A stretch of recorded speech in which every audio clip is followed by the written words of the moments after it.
everyone. I'm Laura.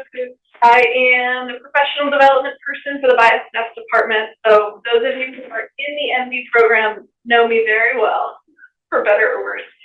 Just so I have a sense of you all who I don't know, I'd love to know your name and where are you in undergrad, grad school? Where are you in school? What are you up to these days? So just so I get to know you all a little bit. Yeah, so my name is Lee. Studying internship program at the university, and I'm a second year. Cool. In the staff department? Cool. Hello. Hi, my name is Cynthia Man. A master's student at North Carolina State University, doing statistics and data science. Cool. And you're rising second year, so between first and second. Hello. Hi, my name is Ray. I'm a rising third-year PhD student in stats at Internship. Awesome. What department? Stats. Stats. Okay, sorry. Yeah, I said you could say stats, and I'm like, but there's so many kinds of stats. Hello. Hi, I'm Mina. I'm a rising second-year master's student at Duke. Cool. I heard you this time. Stats. Okay. Hi, I'm Hasna Veronica. You can call me Tina, but I'm a PhD student at the biomathematics program. I'm here to do the summer internship. Cool. Biomathematics. It's not the engineering school. No, it's I think the department is kind of a sub-field-ish of applied math, but it's also a separate. It has falls under math. Yeah, the biostats department is weird. It's in the school of medicine, but it's something. It's not. Everything's complicated. I'm really going close because the vet school at NC State though, so that's very interesting. Got it. Hello. Hi, my name is Olua Tobiakibode, and I'm a student at North Carolina State University, and I'm also I'm in data science and statistics in Canada, and of course I'll be graduating by December. So yeah, almost done. And Yeah, my name is Emily. I'm from Texas A&M University in Corpus Christi, and I'm a master's student in geospatial systems engineering. Geospatial systems engineering. Awesome. That's super cool. I had questions, but we have things to do. How do you all feel, and like, what would you like to get out of today? I'm going to make everyone say something, because some of you have heard me talk about resumes before. What would you like to learn today? Oh, okay. So for me, I do have my resume, Mm-hmm. but I mean, if somebody like you, you're more professional when it comes to well-written resume. Mm-hmm. I would like to get more insight of what I can do better to improve resume development. Okay. Yeah. So maybe some specific feedback on your document. Yes. Okay, cool. So, yeah, maybe because in my future career going for my experience on the kind of being faculty of research scientist, I want to my resume to be more like and like how to order different parts to what is most important to make. So when they look at my how to like highlight. Okay. So how do you prioritize which section is which? How do you figure out what to highlight, all of that stuff? And I think it's really important. Some of you all might say, yes, I want to do faculty, or I don't know, or maybe. What's the difference between a resume and a CV? Anyone else? What do you want to? Yeah, so for me, I would like to detect if probably might have been doing something wrong with my resume. And another thing is if I can get my resume more professional and based on my fields and based on what I'm actually expecting to get to attract the recruiters and all that. Yeah.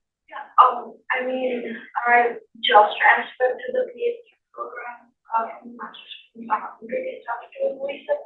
Yeah. So I'm on the lookout. I'm on the hunt for professors that I can and to maybe work for them to kind of orient my resume. Okay. So convincing people you're qualified to work for them. Yeah, definitely. Ashley, what do you want to get out of today? I feel like I've heard you talk a lot about resumes, but refresh. Recap, maybe what it's. Okay, Chrissy? Mine's kind of boring. On it, like I had it fancier and then I changed it, but like how to make it stand out, I think. Okay. I mean, I think that's one thing is like, does it need to stand out? That's fair. Maybe, maybe not, right? So we'll talk a little bit about the purpose of the document. Emily, anything else that people have said? Well, I guess like, like, how many jobs to include actually? Yeah, Like, how far back do I actually go? good point. Have a think. Good grab. Question on how you can tailor your CV according to the job description. And you change everything.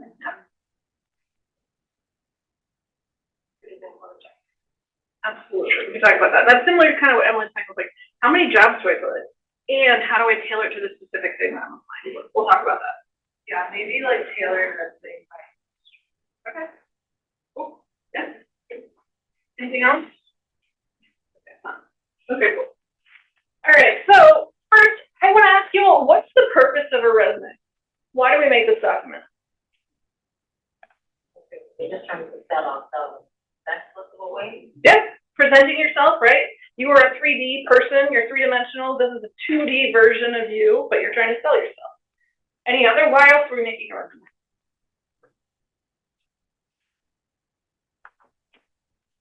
This is my first job. To apply for a job, yeah, right? It's one of those requirements. Okay, check this box, scan this thing in. I want to see, what are they looking for on the document? Qualification. Exactly. What's your previous experience? Why are you qualified for this? Should we even interview you? So part of this is you're summarizing your previous experience and qualifications, you're highlighting the things that you're good at, you're marketing yourself, exactly as they said, to potential employers. And this is the big thing, you were trying to persuade someone to interview you. This is different from trying to get a job. Because frankly, your resume is not going to get you a job. The interview is going to be the thing that helps you get the job. This is the thing that leads to the interview. So part of it is just being able to get that far. But I think, Emily, to your question of like, what do I include? You don't need to include every single thing you've ever done since elementary school. Part of this is taking the relevant information that's going to convince someone to want to talk to you about the role. So this is just a little bit about the framework when we say like, I want it to stand out. Christy, I totally hear you, but you're also going to stand out when you talk to someone, right? They're actually going to get a better sense of who you are and why you're motivated to do that job. So this is a fun and terrifying statistic. Studies have shown that employers, on average, do not spend more than 6 seconds, looking at your resume. That's just like the initial view that someone does, and they'll make a nice impression. So, with this, we're going to do a very quick activity. I want you to take a minute, it'll probably take 3 minutes to do this. If someone wants to look at your resume for 10 to 20 seconds, I want you to write down, what 3 things do you want them to know about you? So you can do this on your document, you can do this on a piece of paper if you'd like, but I want you to write down what are the 3 most important things you want someone to know about you, just by glancing at your resume for 10 to 20 seconds. Okay, we're gonna check in on that in a little bit. I'm gonna go through some basics about format structure. I think most of you already have a document, you got into grad school, that's good news. And so this is just going to be a really overview. Margins can be anywhere between 1/2 inch and 1 inch. Again, it can be much smaller at the top where you have your name, totally fine. Just making sure you have it easy to read. Sometimes I have to remind students, like, do not go smaller than 10 font because not everyone has. By the way, I can send you guys these slides if you want. Yeah. You don't have to take notes. But just making sure that not everyone has young eyes, right? Making sure that these things are legible so people can read them. A lot of the time I'll put my email address or I'll put, where I live, my phone number. I'll make that smaller, maybe a 9 or 10, which is fine because if someone needs it, they'll copy it, right? But other than that, I try to keep everything legible so people can read it. Making sure that you're using bold and italics only when you feel like you need it and not like all over the place. Once you do that, it kind of blends in all together. Hard to make an impact. This is a big thing too, just thinking about What industry are you applying to? If the case is that you all are saying CFAR, even people at Duke don't necessarily know what CFAR is, right? So you might need to write out what that is, particularly in the context of working somewhere else. So just thinking about what acronyms you use, and whether other people in that industry know what it is, right? And so just thinking about when you're going to be doing that. Formatting, the biggest thing I would say is consistency. And so this is a big thing that you can kind of overlook once you have looked at your resume more than 10 times. You're like, I don't know, a dot, a dash, bullet points are different sizes, all of those things.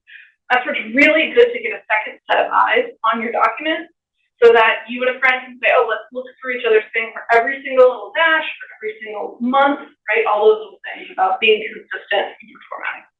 One of the things that, I think employers see, they're like, well, this is an opportunity for me to see if you have attention to detail, because this is a document that you have time to. And so when there are misspellings, when there are issues with formatting, it is an indication to an employer that this person doesn't care about details. It's not necessarily true, but it's a thing that you can prevent. Just general common sections, and I'll go through other possible sections that you can have. You're going to want your contact information, your education. You all are currently full-time students, so that will be near the top of this. Later on in your career, it might fall down towards the bottom. Okay. Experience is going to be important. Any leadership or activities that are relevant, you want to include. Those are things you can put on your resume. There's an awards and then technical skills. These can be flipped around, right? If you're applying mostly for data science type roles and you really want someone to know about your coding in R and in Python, and that's the most important thing, have that up by your education, right? Like that can be the second section. It's just about, for you, what are you trying to convince someone of? Other possible sections, some people, especially if they have a bunch of different experiences or they want right at the top a summary, yes. Could you go back to this? Yeah, of course. I will, by the way, send you on the slide. Okay. But yes, these are some other things that you might see. I don't go through each section as well. Talk about looking at them. The thing I was about to say though was professional summary. For some people, if you've worked in like different fields or you want to be able to summarize, here's who I am as a professional. Some people will put a professional summary at the top of their document, and I can show you all how to get more information about doing this. Projects. Actually talked to someone who's in the Rising MD class who said the other day, all of my AI projects are things that I've done on my own, or they're all things that weren't necessarily, like I was never paid to do it. How do I put these in my resume? We're going to create a section that says AI project. And that's going to be it. And then you're going to be able to explain what the kind of projects you were doing and what skills you're going to develop to use. Potentially, if you're going to professional conferences, if you're in a membership, that's the thing that you can indicate to someone, hey, by the way, I'm invested in this industry. I actively go to these conferences, so I'm in here. Basically a way of telling someone. Poster presentations, any conference presentations, anytime you tend to give speeches and stuff like that, those on the resume. Community service, possibly something you can put in here. And then any additional professional development or training. I'm going to talk about this in a little bit, but just I have a document that has everything I've ever done on it. No one gets to see it. But anytime I go to like workshops or trainings and things like that, I will just put that in my big document. So like 2 or 3 years ago, I went to a training that was on Chinese name pronunciation. Most of the time I don't put it on my resume. I was applying for this job and half of our students, Chinese, very relevant for me to put that workshop that I went to one day on my resume so that they could see, oh, okay, this is a person who has thought about this before, has been through this training, and at least a little bit more culturally sensitive than someone who hasn't. I still need practice, right? But those are the types of things that you might decide for this job as well. All right, a little bit about contact information. The required ones are, sorry by them, your name. You need to have your name. This is not a legal document. You can put whatever name you want at the top. So if you decide to go by your initials, that's totally fine. If you go by a name that you're not given at birth, totally cool. City and state, I usually put. You should not put your state or your street address. No one needs to know where you live. Sometimes things get posted online. You don't need strangers to know where you live. It's not relevant. If you want to indicate that you're in a specific city, for example, we had a student who just graduated, who got from Seattle, was moving back to Seattle, but obviously had Durham, that's where they were currently in school, they put Seattle, Washington as their location at the top of their name because they wanted to indicate to employers, by the way, I'm going to be in Seattle, please hire me for these jobs here. So that's one way of doing that. Phone number. Yes. Suppose you are currently located in North Carolina. You're applying for jobs out of state. And it's different things. I think obviously you can see that your resume you have different locations from where you're applying to. Maybe you don't care about maybe you can find location.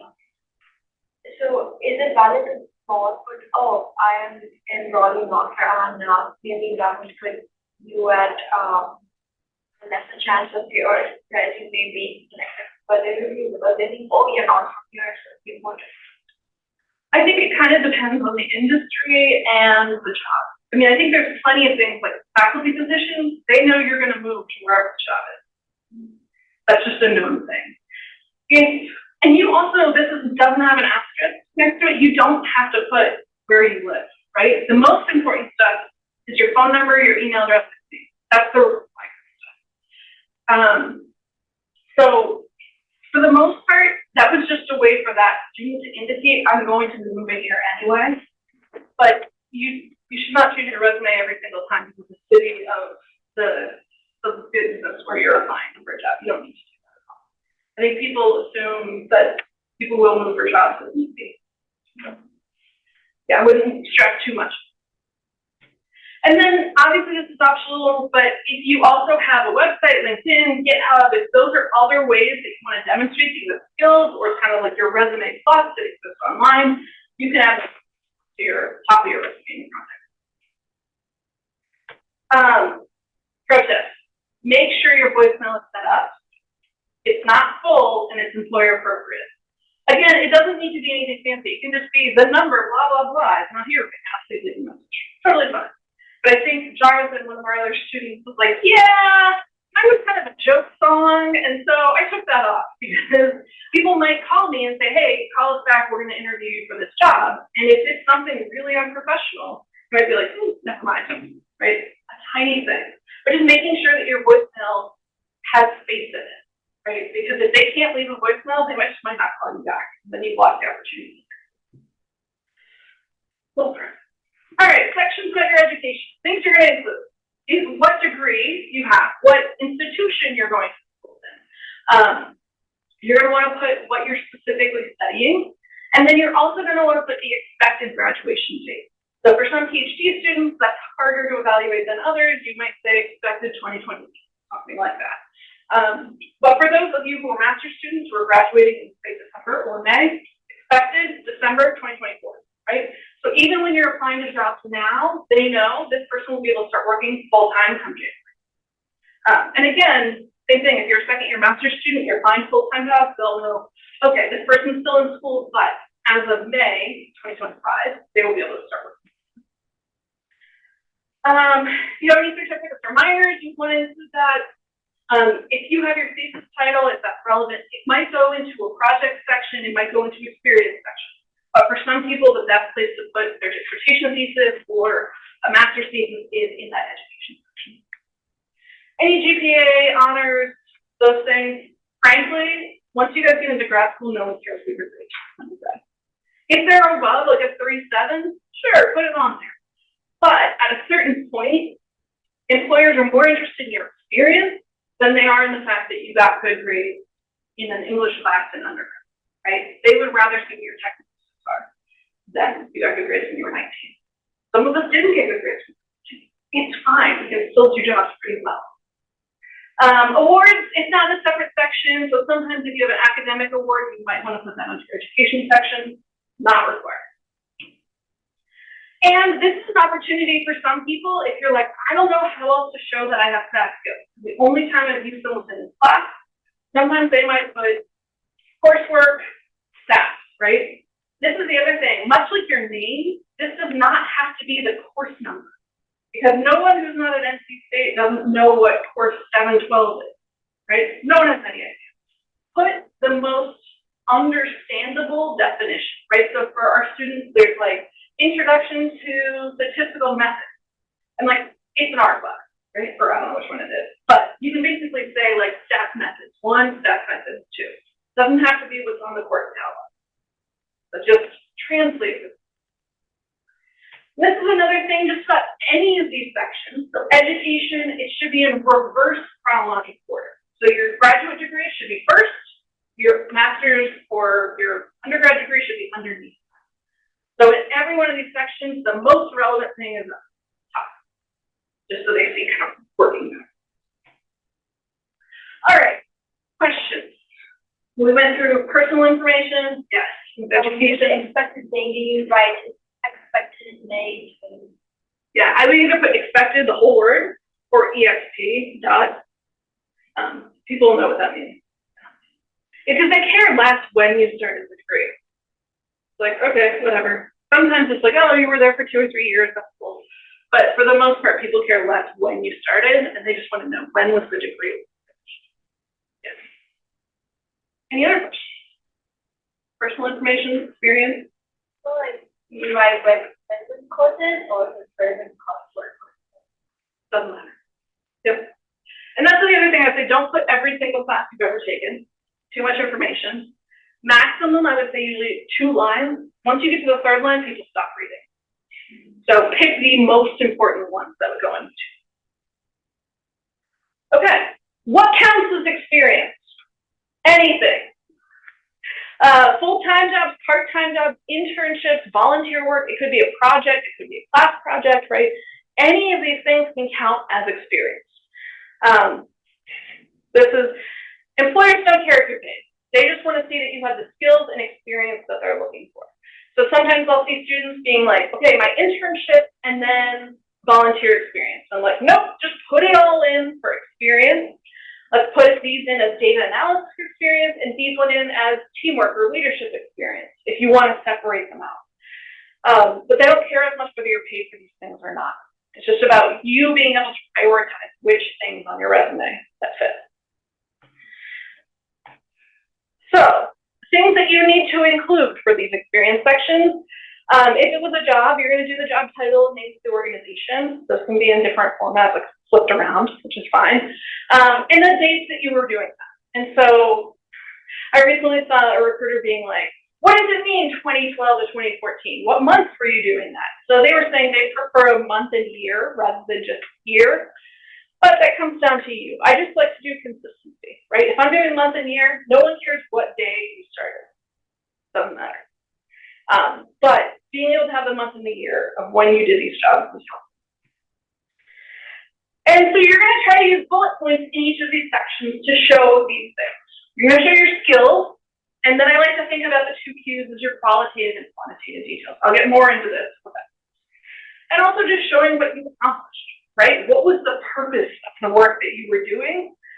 What was the outcome? And so this is really what you're trying to get to. This is the main part of your resume to explain your experience. The other thing I'll say too is if you have multiple jobs for the same employer, that's sometimes what I like to just do the employer first.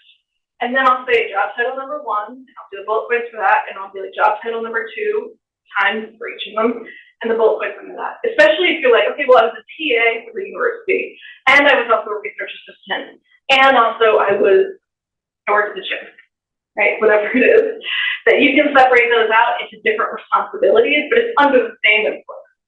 So that's kind of what we know. It also can show accomplishments. So like if you previously were like, teaching assistant, and then you were a senior teaching assistant, or you were a lecturing assistant or something like that, it can show that there's growth in what you have within that. Experience tips. So part of this is just describing your skills. I usually say 1 to 5 bullet points. 2 is usually fine. I think 1, let's do less than 1, you're like, why am I putting this on here? Is this really relevant? But I try not to do, unless it's a job you did for over a year, multiple years, I probably don't do even 5 or 6. Start each sentence with a strong action word. I will give you a list of some of those to use. If it's a previous experience, you'll use past tense. Present tense if you're currently doing a project. So sometimes in your current job, like I would say I meet weekly with students and blah, blah, blah. So that's present tense.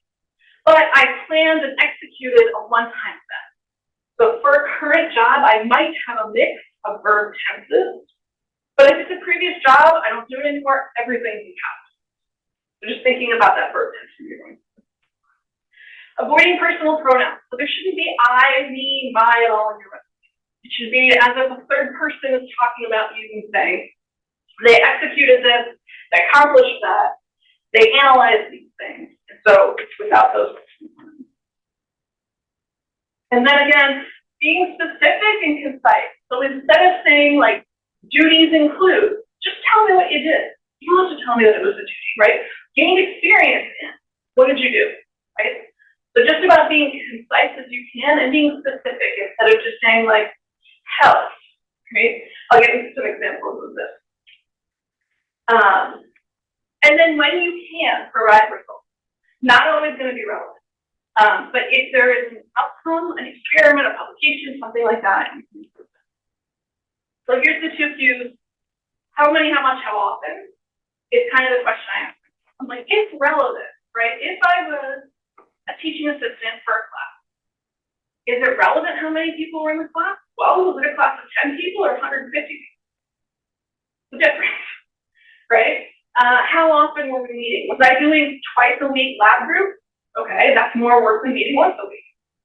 What was I doing? Why did it matter? And what was the impact? So here's some examples.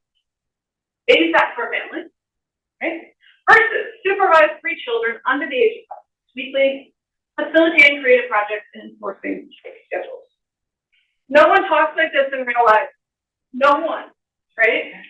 However, if I'm trying to convince someone that I have time management skills, that I can manage 3 kids that are all young at the same time, right? This is how I would try to convince them rather than this, which is too vague. It is concise, short, but it's too vague. Here's another example. Teaching assistant, graded tests and taught lab sections. What does that mean? Okay, so I graded tests for 120 internship analysis students, and I might put undergrad or graduate depending on the level. Simplified lessons to ensure learning and lab sections, right? Or provided one-on-one instruction to explain complex concepts. And so the thing I ask myself when I do some of these jobs, I'm like, what was the hardest? Has anyone TA before? Or what was the hardest part of TA for you?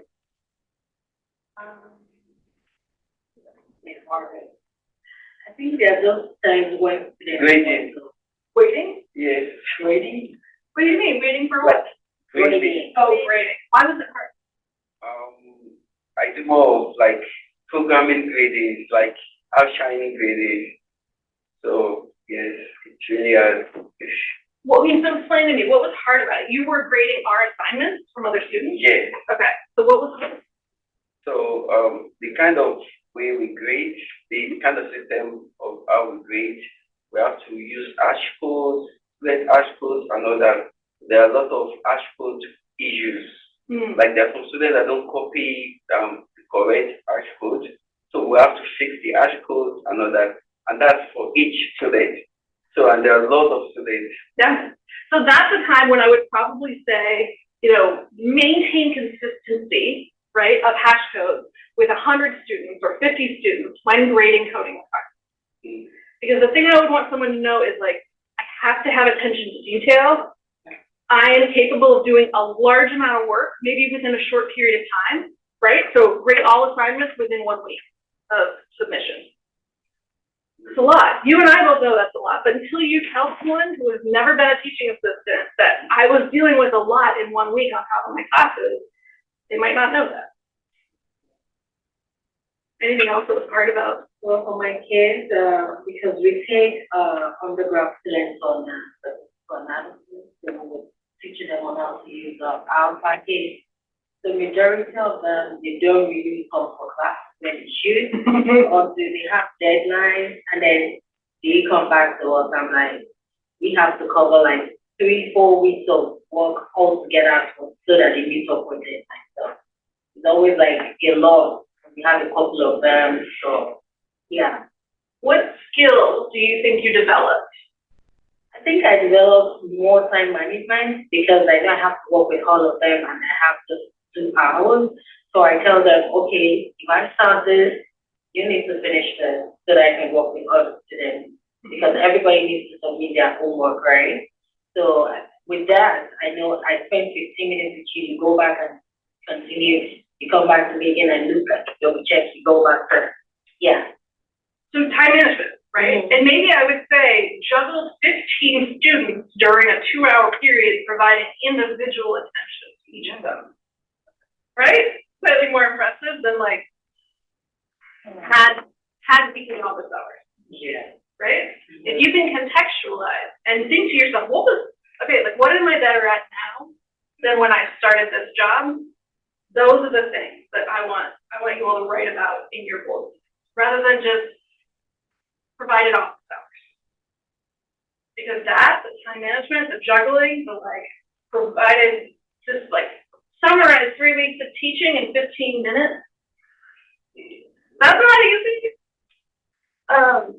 And we're trying not to say that, because they didn't show up to class, we're not going to put that in there, but you would have that. All right. So again, I asked myself those 2 questions. What am I better at now? Like, what was the hardest part about this? And what skills am I better at now than when I started the job? Yes. Most was, I guess, public speaking, because I had that thought before. And now I can say that, I TA'd for 120 students for a calc class, which is specifically for life sciences students. So I guess, I was able to explain math to people that are not non-math majors. Yeah. Yeah, that's what I would put for sure. So I think that aspect of it, of being able to explain, this is the other problem with like job titles, teaching assistant. What does that mean? Some people have to give lectures. Other people are sitting in the back of a classroom and just grading what they need to, multiple choice questions, versus grading an R assignment, very, very different from doing multiple choice. So provide the context, provide it so I can imagine, right? I imagine something very different for this than I do for this, right? Babysat, okay, I sat around and watched TV and movies with kids. This, 3 kids under 5, it's just like hurting children, right? Making sure they're not jumping off, whatever. And so it's a very different visual in my head to think about these children's jobs. So I guess, I am a TA right now too, so I just wanted to ask a quick question about that. Written this down. So I said I read calculus 1 recitation for approximately 120 students every week. And then I said below that, that was just for last semester, so that's in the past tense, and below that I say tutoring at the MNC, holding weekly office hours and grading exams. So is it okay to have it in one section based on what you did? Yes. In the date section, I say August 2023 Present. Yep. So and that's totally fine. If you're currently doing the job, sometimes you'll have present and past tense in it. That makes sense. The one thing I will say though is like, what does lead recitation mean? I guess, I should clarify that. I was just saying, I thought I basically reviewed whatever was done in class every week. So you lectured, you reviewed, right? You presented a PowerPoint to these students, right? I guess people that are not from like an academic environment might not be familiar with what presentation. 100% spot on. I want you all to think about who your audience is. So just if you're looking for faculty positions, this is one weird thing about CVs, just like an academic CV, is it's considered everyone knows what a TA is, right? Everyone knows what these things are. Everyone knows what a publication is. So on your academic CV, it might be very basic, right? You might just list all of your publications. If you're applying for an industry job where not everyone knows all of the terminology or all the details of that, you might explain, I collaborated with what we call, in academics, you call it interdisciplinary, right, between departments. In industry, you might translate that word, and actually this comes to your question about like tailoring. In industry, they might call that cross-function. And so part of it is figuring out what the language is in those different industries and how you present your information. So probably if you're applying for, faculty positions, you might just say TA. But if you're applying for a job in industry, you're going to want to explain, I was explaining very complex topics to 120 18-year-olds, keeping them awake the whole time, right? Or whatever else it is, that's the difficult part of that job. So it depends on context and who's reading it. Do they know what you're talking about? Lead recitation, to me, even though I teach classes, I still am like, what's that? So this is why it's helpful to sit down with somebody else and then be like, what does this mean? What is this actually? What are you doing here? All right, we're going to hop through the next little section. I'll give you all a worksheet about this. So actually, this is the next two things. This is a little bit about how to write these bullet points, and there's a worksheet for it. So it's more about what are you doing, how are you doing it, and why does it matter? So you all should be move out. And then the other one that I have is going to be some good action verbs that you can use. Thank you.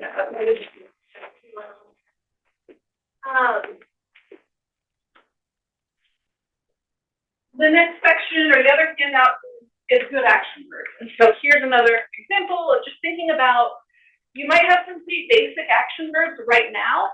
And so thinking about how you can improve those, right? So a lot of the times I'll see like assisted analysis, right? Which is totally fine, right? There are times you were assisting other people in doing a process. But if I ask you about it and you're like, oh yeah, I was the one doing all of the analysis for this big project, I'm like, okay. If you don't feel comfortable saying led analysis, let's talk about collaborated with 3 researchers in order to blah, blah, blah. So part of this is just thinking about, instead of like, I learned how to do this. I applied new knowledge, right? I applied novel techniques to this specific thing. So again, I'm going to send slides to y'all, but thinking about how you can improve your action verbs is another really simple, small thing. When you read down in your resume the bullet points, you look at them, you're like, oh, I could do way better verbs. So this is exactly what's on your handout that I just gave y'all, the what, the how, the why. Program simulations. How did you do this? Well, I put an R. I also used our Shiny package. I want to put that in there. And then I made it as these dashboards, right? And so the bullet point that might be in my resume, program statistical simulations in R, using our Shiny package to create interactive dashboards for research funding. Right? So this is not natural for anyone to write like this. That's why it might help to sit down with this little handout, write out what tools was I using, what was the outcome or the reason I was doing this, and then work together to make these bullet points improved. See, where are we at? 145. This is a practice thing, but we're going to skip onto that. Here's another pro tip, is especially if you're looking in specific industries, go look at some job descriptions. The bullet points in a job description are written very similarly to how your resume bullet points can be written. So feel free, if there's a phrase that you see in a job description or that a company uses over and over again, use that phrase in the resume. So that's one of those things just about tailoring in general, is how can you mirror? It's almost like saying, oh, you're speaking Cantonese, I'm speaking Cantonese. We're speaking the same language to each other. Same thing with job descriptions, right? So being able to say, I'm speaking the same language as you, you all are calling patients this specific thing, that's what I'm going to call it in my thing too. Questions about this?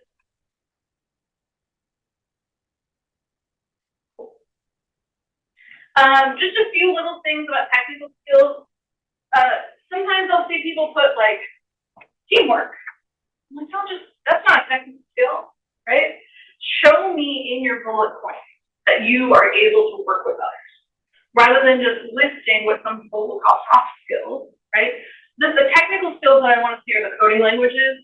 If you have specific like biological lab skills, and those are relevant, you can put those in there. And then languages that you, And when people are like, well, how do I let someone know that, like, I mean, I kind of know data, but not very well, put it at the end of the list. Usually, the way people organize them are, this is the coding language that I use the most, right? R and Python, and if SAS is number 4 in the list, you probably know it a little bit less than the ones that are at the beginning.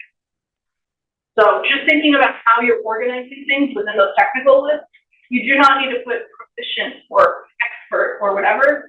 Just put the ones you're most familiar with first, once you're least familiar with last.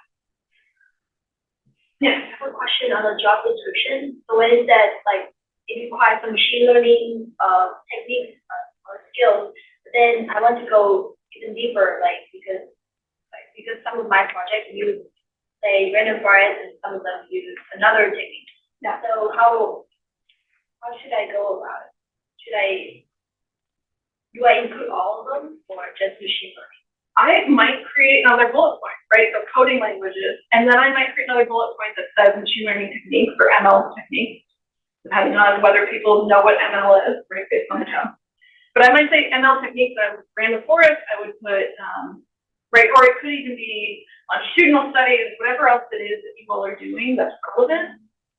Go ahead with someone, those are hard skills, right? Instead of the like collaboration. So I would create sections for that. Yeah, so then. Could you take a look at Yeah, can I come and look at the end? Okay, cool. Also, my office is right here. You guys can come and see me whenever. Okay. So you can set up back with more than one. Yes. I have a question about the name that we put on the resume. Should we put on our real name or the name that we go by? Because I usually go by Sarah, but on my ID and like passport, they're like my real name, which is like different. And it's like very hard for people to pronounce. I would put the name you go by. Name I go by. Mm-hmm. So there's plenty of people who are Matthew Jones, and on their resume it says Matt Jones, right? Because that's the name they go by. And so if you go by Sarah all the time, put that on the resume. Because it's not a legal document. They're not going to hold it up and be like, okay, because it's very common that someone will have like a formal name or a given name that they have at birth that's on their passport that will not match the resume. The resume is what you go by professionally. Yeah. Chris, you're like, I'm going to have some internal research. Is it Christy or not? Yeah. Professionally, I'm not sure. It's totally up to you. And we can talk about that later. Okay. I assume you all are under the age of 65. I assume you can use Microsoft Office, right? Take it off your resume. The only exception might be is if it's specifically listed in the job description, like you must use this regularly, or you have like specific advanced knowledge, right? Like, so if you are using PowerPoint like every other day, or you do like, you're an accountant, right? You do a lot of stuff with Excel, use that in there. But for the most part, like, y'all are technologically advanced enough. I know you know Microsoft Office. Same thing with like Google Suite and stuff like that. Some people will put, coding within a Linux system. That's really fine. Put that in there if you have coded within different systems, languages, whatever it is. You can ignore all this. This is just if you have awards and you kind of want to contextualize it. Sometimes it's helpful for someone to understand if you have a really competitive award that you've gotten. But for the most part, a lot of people don't. So this is just to remember, take inventory of all the things you've done before, right? Stick to a format, try to keep it consistent, prioritize your section by what's most relevant for the jobs you're applying to. Make sure you include the accomplishment, and it's not just like, did analysis, like why? Why did you do that? What was the outcome? And then use your research to tailor. So as you go and look at jobs, okay, what can I tweak on my resume to make it more aligned with that? Oh, this is another huge thing. When you save your document, save your name in the file. I cannot tell you how many resume.docs I have in my downloads folder. Just because, and that's going to be the case with employers as well. They will have so many resume docs. First name, last name, resume. Put that in there so that someone, if they're looking through their downloads, they can.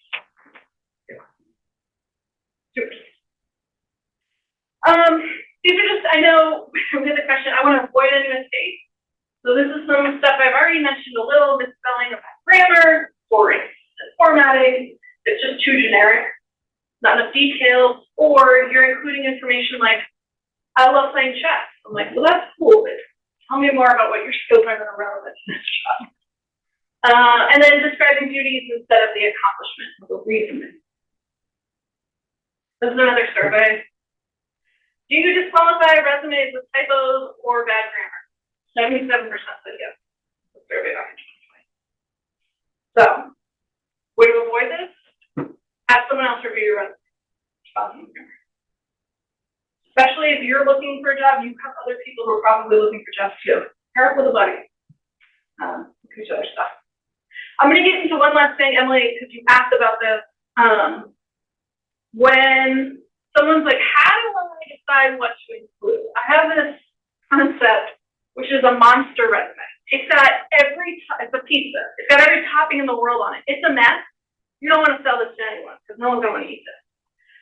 However, if you think about the fact that like this is a job, it's a Hawaiian pizza job, I'm going to give you my ham and pineapple experience, but this is a meat lover's job, I'm going to keep the ham, put some pepperoni and sausage on it, but I'm not going to give them the pineapple.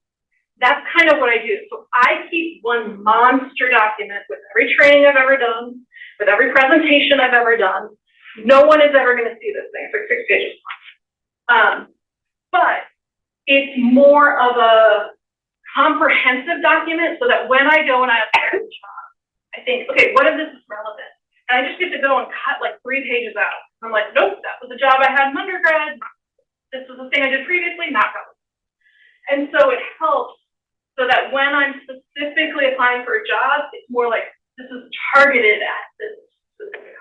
Someone ordered a pizza with peppers and whatever else. So yeah, it might be super broad. It might be really long. But part of that is specifically being able to say, well, based on this job and the fact it's an AI job, I might specifically create a section that's AI experience.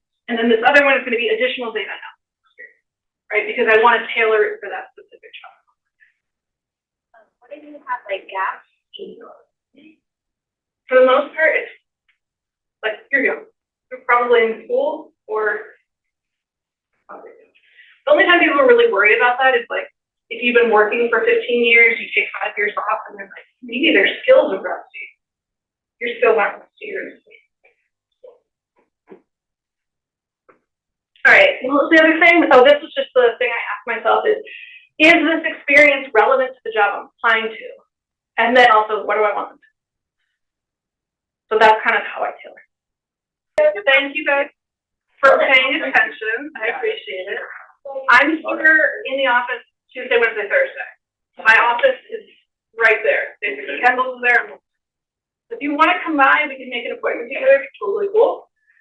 But I would say keep meeting with each other, right? Because this is going to be the most helpful thing is getting a second perspective of someone being like, what does this mean, right? And so that's going to help you improve.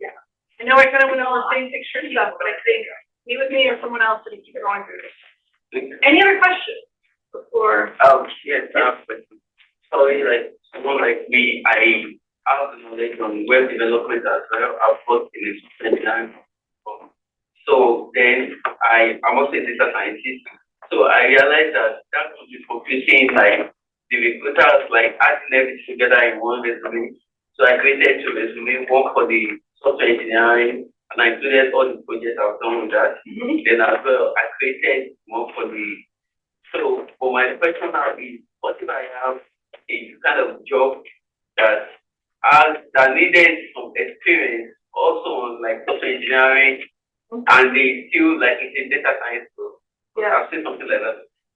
So what I would probably do is I might consider doing a professional summary just at the top, which is like, I'm a data scientist with a background in computer engineering, right? And I would put my data science like experience up towards the top. I would have a smaller section that's like additional computer science experience, just maybe give an overview. But that way, it shows that you have the experience without having to go in depth to every single coding problem you ever dealt with. The thing I would say is just Google Duke career professional summary. I have it on my computer, but for whatever reason, I think it's not coming back up. That there is on the Career Center website, there's a document that kind of explains how to create one of these summaries. Usually 3 sentences at the top of your, verbs, job skills, management, no, get this stuff.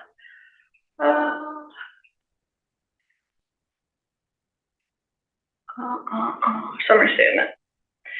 So this gives you an overview, and for the most part, for most people, it doesn't necessarily make the most sense. But for you, it actually sounds like it might, right? So it's, you start by saying, this is who I am, right? And this is what, here's a bunch of examples. I like using this. This is like, you know this game Mad Libs, where you fill in specific words and everything. Basically, all of the bullet point or the bolded sections you can include, but if you specifically want to say, you know, data scientist with extensive background in computer science, right, and computer engineering, passion for blah, blah, blah, blah, blah, blah, looking for a job in these areas. It's a pretty simple way of giving yourself a little headline, almost like they have on LinkedIn, like a little kind of summary at the top. Like someone. Yeah. So I find it's helpful for some people, especially if you're like, people don't know what my math PhD is, and I'm applying for these other jobs in analysis. And so I have a friend who I used kind of a variation of what his was, which was, what version is this? Was it this one?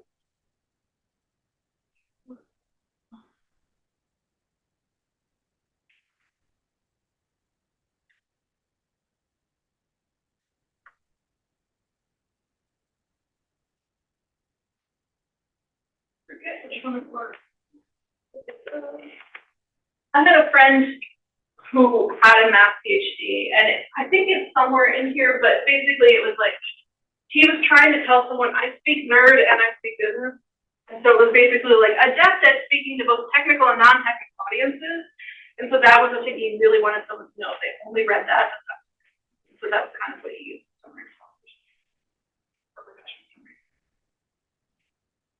Cool. Here, this is Julia. You should talk to her.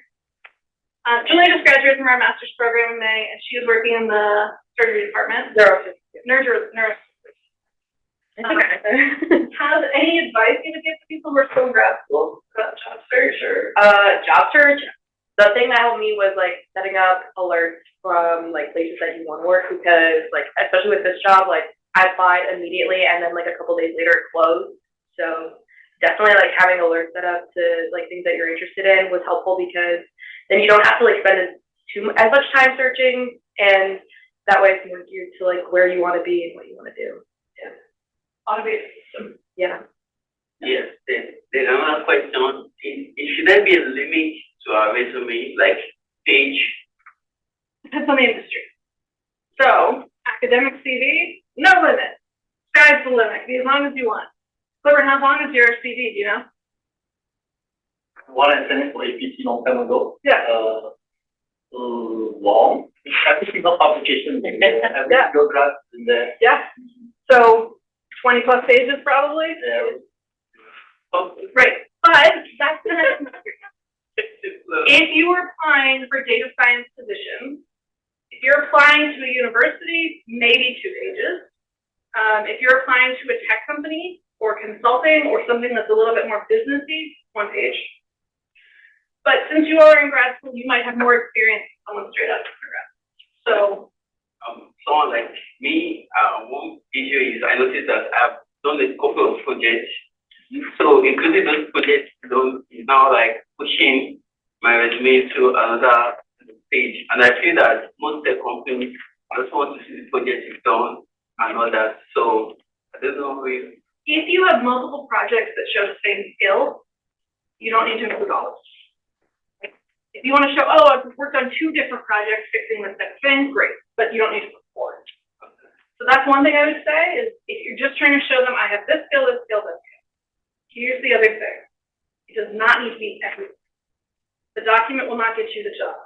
You wanna get it to the interview. Interview. Cool. Thank you. Thank you. That was beautiful.